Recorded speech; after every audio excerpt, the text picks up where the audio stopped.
A few months ago, I released a video about Megalomare, one of the winners for the next manga awards for 2022.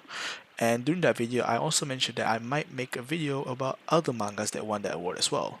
Well, today's that day, and the manga that I'm referring to in this video is called Akane Banashi, a manga about rakugo. Before I talk about the manga itself, I think it's best to explain what rakugo actually is, since it's a very niche thing even in Japan. The best way I could sum up rakugo is that it's theater, but there's only one performing member, and they're playing every single one of the cast. They're also trying to make people laugh, and they're doing all this while sitting down. The performer, or rakugoka as they're called, will sit on a cushion and perform stories. These stories could either be existing stories or stories that the rakugoka could come up themselves.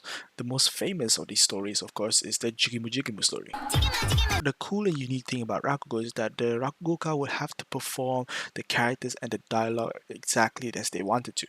And this is purely based on the manga, but rakugokas would train years to perfect this art. It's difficult enough to put a spin on an already familiar story, but to do it while sitting down adds a lot more challenge to it, and it's really interesting and really fascinating to watch how rakugokas are able to perform these stories. For the most part, the stories are designed to be comedic, but it's really up to the rakugoka on how they want to present these stories. Rakugo is very unique to Japan, and I highly recommend you check out some of the videos about rakugo to get an idea on how rakugo is performed. So coming back to the manga focuses on Akane, a student who's inspired to do rakugo because she watched her dad perform rakugo as a kid. After her dad stopped doing rakugo, she decides to follow in his footsteps and train in rakugo in order to show everyone the style of rakugo that her dad does. It's a pretty straightforward setup for a shonen manga, and it sets the end goal of what Akane wants to achieve. When I first heard about the premise of the manga, I was quite intrigued because I never really expected a manga to be focusing on rakugo of all things. There have been a few animes about rakugo, but the only one I've seen is Joshiraku, but even then it's just a slice of life anime with a sprinkle of rakugo here and there. Looking up anime about rakugo, the best and most highly rated one that I found is called Showa Genroku Rakugo Shinju,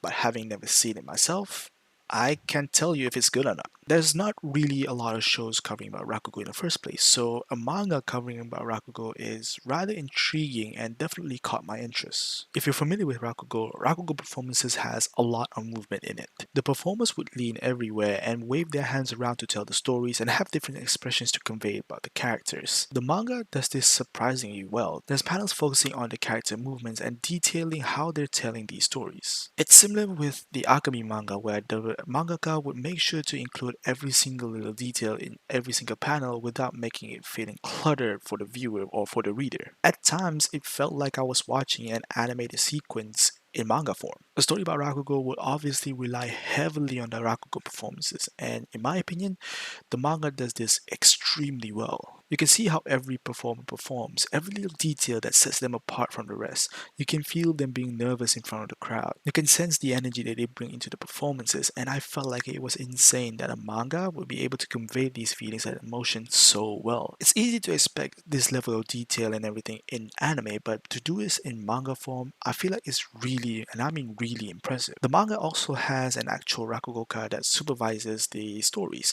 and what this does is that it adds an element of realism into some of these stories. Sure, they dramatize because it is at the end of the day a shonen manga, but to have someone that does this thing for a living as a supervisor really backs up what the story is trying to tell. At least for my opinion, it does. The story is, at the moment, very interesting. Like I said before, it's a very straightforward setup for a shonen manga, and it doesn't really try to do anything unique. The unique parts of this manga comes from the Rakugo performances. There's even a mini tournament arc already, and in my opinion, it was really, and I mean really good. The manga is heavily focused on Akane's growth as a Rakugoka. Akane is your standard, typical shonen spunky main character, and there's nothing really that makes her unique. However, because the manga is set in the real world and is also a lot more grounded compared to a lot of shonen mangas out there, it makes Akane a lot more interesting and a lot more relatable character compared to other shonen protagonists out there. At least for me it does. Akane might be talented, but she's nowhere near close to achieving her goal, and this underdog-like story is why a lot of people like shonen manga in the first place, and it's why I really like this manga a lot. Akane Banashi is a manga that I feel like is a hidden gem outside of Japan, and that's because unless you're familiar with Rakugo, you're most likely not going to read this manga. It kind of reminds me a lot of about Chihayafuru. Now, I'm not going to say I'm a massive fan of Chihayafuru because I've only read a few chapters of the manga, but having read a few chapters of the manga, I realized and I recognized that this manga, this story is actually really, really good. But because the manga, the story is focusing on a very niche Japanese game, it doesn't get a lot of attention that it probably deserves outside of Japan, and this is even despite of how good the story, the characters are. But with the next manga awards having shine light on Akane Banashi, as well as it being a Shonen Jump manga available for free on Manga Plus, I really hope this manga does gain more popularity because it absolutely deserves it. This is a genuinely good manga and it brought something new and something fresh to the shonen scene. I do genuinely hope that we get an anime for this manga because this manga absolutely deserves it. But for now, I'm going to stick with the manga and see where that takes me because right now, I'm enjoying the manga so far. And that's it for this video. Leave a like if you enjoyed, subscribe if you want to see more, and I'll see you guys in the next video. Peace.